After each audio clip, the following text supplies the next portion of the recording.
혐한의 나라 일본이라는 책을 한국에서 한국어로 출판을 했고요. 일본에서 일본어로 출판을 했고 지금은 유튜브 신작가 채널을 운영하고 있는 신작가라고 합니다. 네, 요즘 좀 일본에서 좀 이슈가 되고 있는 게 그 금속 도난 사건이 많이 일어나고 있거든요. 아무래도 시골 지역 같은 경우는 CCTV도 없고 외진 곳이다 보니까 우리가 보면 도로 옆에 뭐 빗물 내려가는 그러한 또랑 있잖아요. 그거를 덮는 금속 뚜껑을 가져간다던가 아니면은 태양열 발전소에 있는 전선, 구리선을 가져간다든가 심지어는 전봇대에 걸려있는 전선까지 가져가고 그리고 에어컨 실외기도 가져가고 뭐 이러한 보도들이 많이 나오고 있거든요. 아무래도 이렇게 경제도 어려워지고 엔저까지 겹치다 보니까 이러한 일들이 많이 벌어지고 있는 것 같습니다. 요게 얼마나 심각하냐 하면은 즉 기사를 보니까 그 태양열 발전소에서 보험을 들잖아요. 손해보험을 드는데 그 손해보험 회사에서 태양열 발전소에 대한 사업에 대해서 적자가 나고 있다. 그만큼 많이 돈을 물어준다는 거죠. 그만큼 많이 도난 사고가 발생한다는 거고 뭐 그 정도로 많이 발생을 하고 있는 것 같습니다. 1월부터 6월까지 태양광 구리선 절도는 4,000건이 넘었고요. 금속류 전체를 보면 1만 건이 넘었다라는 보도가 있었습니다. 그리고 일본에서 금속 절도 피해는 2020년하고 비교해서 3배나 급증을 했습니다. 그러니까 이게 좀 돈이 되니까 많이들 이러한 행동을 하고 있는 것 같습니다. 관련 기사에 달린 일본 네티즌 반응을 보면 좀 이렇습니다. 개발도상국이구나. 동남아 등지에서는 옛날 전선을 가설한 옆에서 회수해서 가져가 버린다는 말도 들었고 훼손장애 알림이 나와 조사했더니 전선이 도난당했다고 하는 일도 종종 있었다. 이런 일이 있을 때마다 일본에서 항상 나오는 얘기가 동남아급으로 전락했다. 그런 얘기가 일본에서 항상 나오거든요. 이 부분은 일본에서도 굉장히 크게 논란이 되고 있고 좀 이슈가 되고 있는 부분이거든요.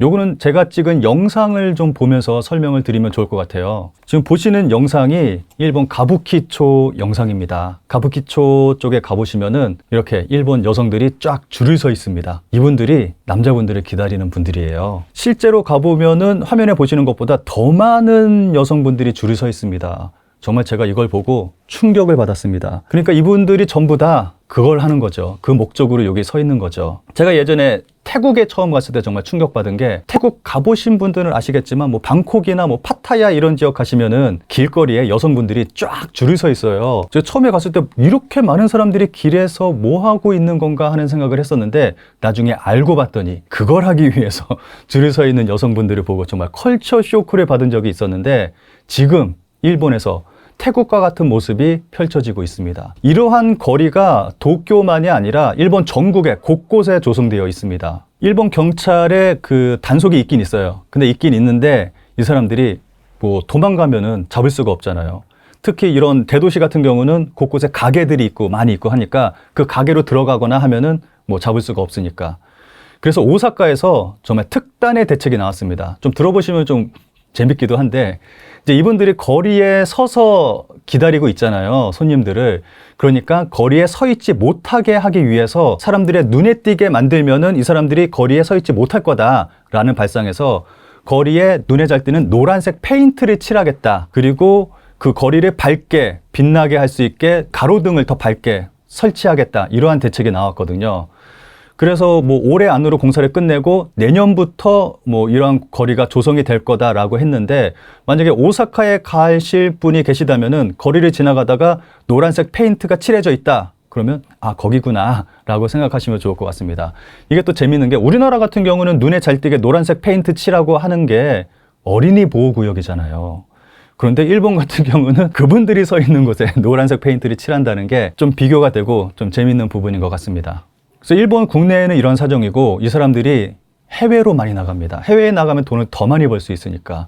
그래서 원정 문제가 좀 많이 불거지고 있습니다. 많이 가는 데가 뭐 미국이나 호주 그리고 홍콩 쪽으로도 많이 간다고 하더라고요. 그래서 이분들이 좀 많이 가고 있다 보니까 미국에서는 너무 많이 들어오니까 일본 여성에 대한 입국 금지가 많이 늘고 있어서 또 이 부분이 크게 또 논란이 되고 있습니다. 작년 같은 경우는 일본의 유명한 인플루언서가 미국 입국 금지가 돼가지고 일본에서 정말 크게 논란이 됐었고 그것 때문에 더 해외 원정이 일본에서 또 화제가 됐었죠. 또 여기서 그치는 게 아니라 또 이분들이 한국에 또 와가지고 얼마 전에 잡혔잖아요. 이것 때문에 한국에서 크게 이슈가 됐었는데 한국만이 아니라 일본에서도 정말 난리가 났습니다.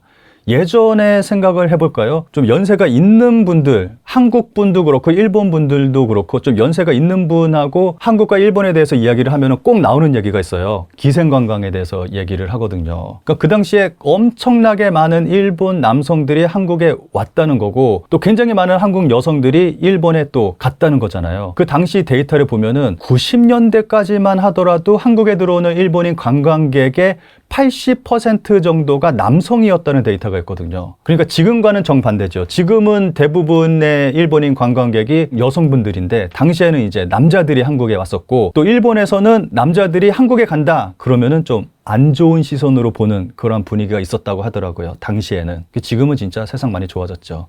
지금은 반대로 일본 여성이 이제는 한국에 돈을 벌러 갔다. 그걸 하러 갔다라는 보도가 일본에 나와서 일본에서 정말 크게 논란이 됐습니다. 그리고 지금 보면은 경제 상황도 2024년 1인당 GDP가 한국이 일본보다 더 높아졌고 그리고 실질 소득도 한국이 더 높은 상태잖아요. 그러다 보니까 일본이 받는 충격은 더 큰 것 같아요. 아무래도 경제가 안 좋다 보니까 젊은이들이 해외로 많이 나가고 있는데 워킹 홀리데이 비자 발급 건수가 사상 최고치를 찍었습니다. 일본 젊은이들이 외국으로 돈을 벌러 나가는데 가장 많이 나가는 국가가 호주입니다. 그 임금을 비교해 보면은 일본 최저임금에 비해서 호주 최저임금이 2배 이상이다 보니까 아무래도 조금만 일해도 많이 돈을 벌 수가 있잖아요. 그래서 많이 가는 것 같습니다. 근데 여기서 발생하는 문제가 있습니다. 영어 때문에 또 문제가 발생하고 있습니다. 요거는 좀 자료를 보면서 좀 말씀을 드릴까요? 국제어학교육기관 에듀케이션 퍼스트의 2023년 조사를 보면은 영어를 모어로 하지 않는 113개국 지역 중 일본인의 영어 실력은 87위라는 결과가 나왔습니다. 보시면은 한국이 49위, 베트남이 58위, 인도네시아 79위, 중국이 82위. 그런데 그 밑으로 일본이 87위입니다. 이 정도면은 정말 최하위급이라고 볼 수가 있거든요. 일본은 2011년 조사 이래 지속적으로 순위가 하락하고 있습니다. 그리고 조사에 의하면은 특히 18세에서 25세의 영어 실력이 크게 부족한 것으로 드러났습니다. 그러니까 젊은 사람일수록 더 영어를 못한다는 거죠. 그런데 이 젊은이들이 호주에 갔습니다. 그러니까 문제가 지금 발생하고 있는데 호주 같은 경우는 영어권 국가 사람들도 워킹 홀리데이로 일하러 많이 들어온다고 하더라고요. 뭐 캐나다나 이런 사람들도 굉장히 많이 들어오고 있어서 그쪽 업체들은 아무래도 영어가 통하니까 영어 잘하는 사람을 뽑겠죠. 그런데 일본인 같은 경우는 영어를 못하는 일본인이 갔다? 그러니까 취업을 못하는 경우가 굉장히 많이 늘어나고 있습니다. 호주까지 갔는데 물가 비싼 호주에서 생활하고 있는데 취업을 못하고 그런데 돈은 없고 하다 보니까 노숙자로 전락하고 있습니다. 호주 시민단체가 나눠주는 음식, 무료 급식소 가서 음식 받아서 먹고 잘 곳이 없으니까 노숙을 하고 노숙자 된 거죠.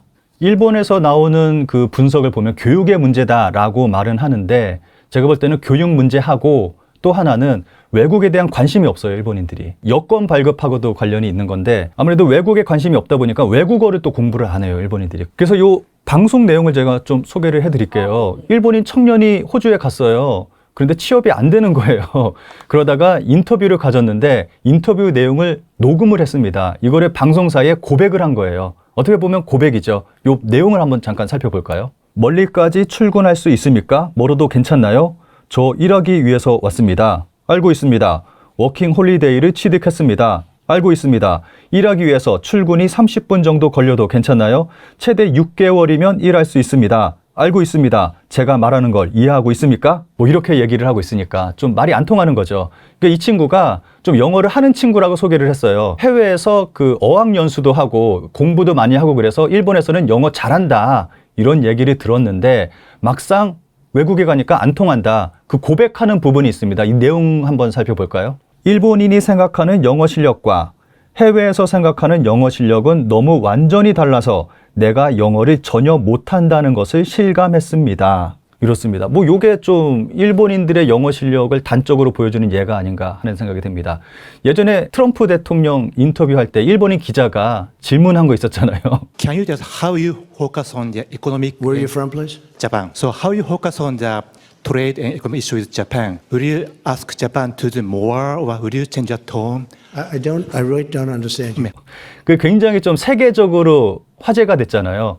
거기서 또 발생한 그 단어가 있잖아요. 호카손, 포커스온을 호카손 뭐 이렇게 발음을 해서 그런 여러 가지 좀 문제가 있습니다. 영어에 대한 좀 공포증이 한국인도 가지고 있긴 한데 한국인도 영어를 그렇게 잘하는 건 아닌데 일본이 훨씬 더 심한 것 같습니다. 이런 부분에서는. 앞서 말씀을 드렸던 해외 원정도 그렇고 워킹 홀리데이도 그렇고 공통점이 있습니다. 그게 해외로 돈을 벌러 나간다는 건데요. 그만큼 일본의 그 경제 사정이 안 좋다는 거죠. 일본 여권 보유율을 살펴보면은 2023년이 17%입니다.